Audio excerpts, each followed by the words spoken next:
господин Мисовски. Задоволен сум од одговорот на министерот за надворешни работи Никола Димитров, кој што потврди дека не постои записник кој што се водел помеѓу господинот Заев и неговиот телефонски разговор или телефонски последователни разговори со наводниот украински председател Порошенко, што ја демантира изјавата на господинот Заев дека сепак некакви белешки за тоа се воделе.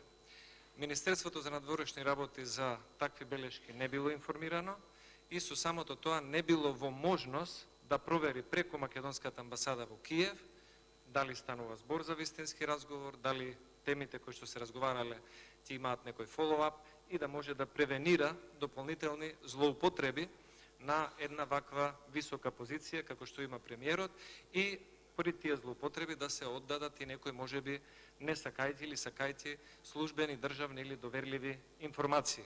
Ова само говори уште повеќе за многу слабата координација на ниво премиер на влада и Министерство за надворешни работи кога станува збор за највисоките државни контакти помеѓу шефовите на држави и влади. Задоволен сум од одговорот и немам дополнително претенечко прашање. Благодарам. Ви благодарам. Го молам